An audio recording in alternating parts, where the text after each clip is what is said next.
It is really wonderful to have so many of you here today. We have members of our tree board, which is very exciting, and so many of our smaller citizens, because you are going to have the luxury of watching this tree grow over your lifetime. And I hope you'll plan to check it out at least every year and take pictures next to it and see how it grows. Our expert in the tree world is Kevin Lester, and his company has graciously donated this second generation tree to us, and they also planted it. So there will eventually be a sign recognizing that, along with a nice space and things that we have planned for this area. And without further ado, I will turn this over to Kevin. All right, well, good afternoon, Greenhills. How are you guys today? Yeah. Thanks for having me out, and I love trees. And I can talk about trees all day, so I appreciate you guys coming out, spending your entire day with me. It's going to be an awesome day. Do you guys want to do that? No, we'll make it quick. Yeah. Yeah, can someone go get snacks? Let's do this. No, we'll make it real quick. But yeah, this is a moon tree, and it's second generation, so it actually was grafted from a tree that was planted in South Fairmont. And the tree had to be taken down for development, and somebody that I work closely with, a nursery I get a lot of trees from, actually grafted it, and now he has these growing. So I think there's about 30 of them. I don't know if he plans on doing more or not, but we've planted a few. This one was planted, back in, was it November? Okay, time flies. I didn't realize it was that long ago, but it's already grown a ton, and it's amazing. You know, this tree is going to get 100 feet tall and provide shade for everywhere all you guys are standing. So trees are really amazing because they start from something so small, and they just, I mean, we're talking only 10 years and it will have shade over me. Another 20 or 30 years, it will have shade over everybody. And this moon tree will last 500 years if it's well taken care of. The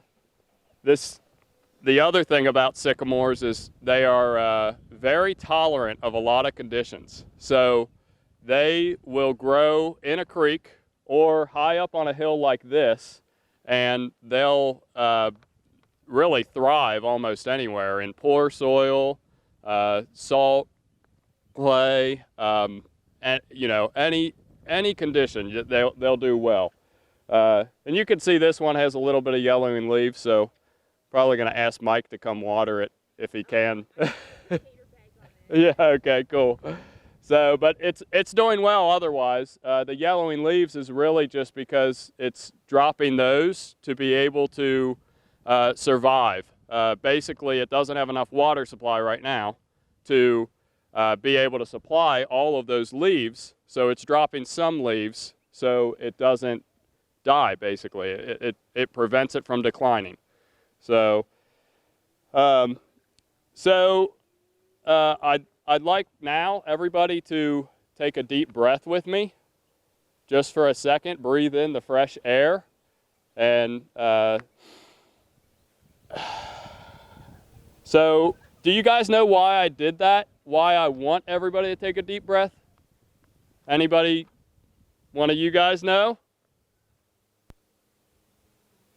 Nobody? Somebody knows.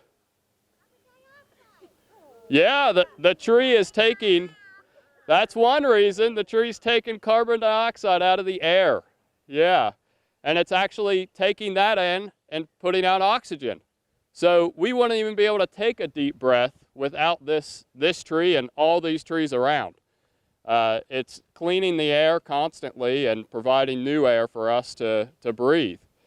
Another reason is trees put off a chemical called phytoncides. Phytoncides are a chemical that we breathe in, and it actually helps us with stress, anxiety, and there's actually studies right now that are going on today about how phytoncides will help heal cancer, help promote the growth of cancer healing cells.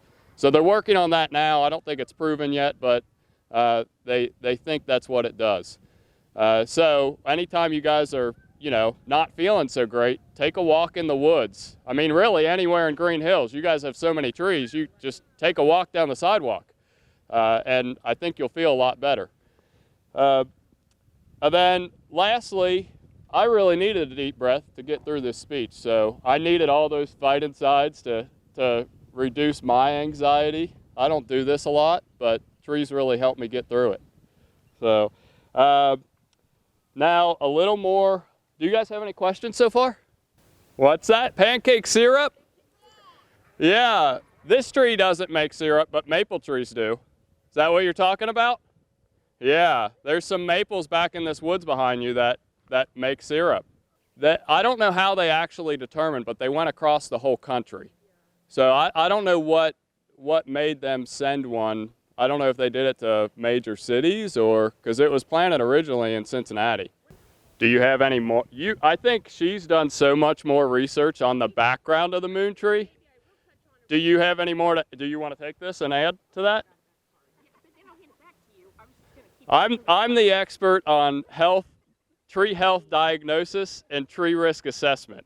Now the background on the moon tree, I think Yvonne's probably the expert. So. I don't think so. It was just a lot of fun to research. So again, I grabbed 2 articles that I thought would explain first the original moon tree and then into the second generation tree, which we have. And then they are also starting a brand new program. They actually started it last year.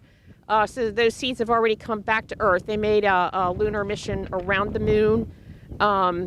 And I think they're going to try to get those to the same communities that have moon trees. So I'm hoping that will be by an application competitive process. So I'm hoping we get one of those as well to add to our collection here.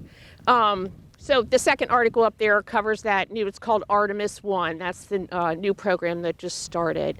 And I did want to point out, because in your information, there's a picture of an original moon tree that was planted in Greenbelt, Maryland. Also, there's 3 Greenbelt communities. We're one of them, Greenbelt, Maryland, and Greendale, Wisconsin. So take a look at those pictures. They're pretty fascinating. And I'll pass that back to Kevin. All right, sounds good. All right, so a little more about sycamores. You guys know, you see all the ones across from the pool over there, and they have white bark, right? So is anybody wondering why this one doesn't have white bark? Yeah, because it's a baby. It hasn't developed the white bark yet. Yeah, this is a baby tree. It's still growing, and it will eventually develop the white bark. And actually, the new wood will be white, and the older wood will start to turn reddish brown. So if you look closer at those more mature sycamores that are across from the pool, you'll see a little bit of red in there and a lot of brown. Other thing is, sycamores have one of the largest leaves in North America. There's a couple other trees that contend with it, but they provide a really big amount of shade because of it. These leaves will actually get 3 times as big. Right now, because it's so young and it's still getting its roots into the ground and establishing in its new home, it's just, not there yet, but these leaves will get huge.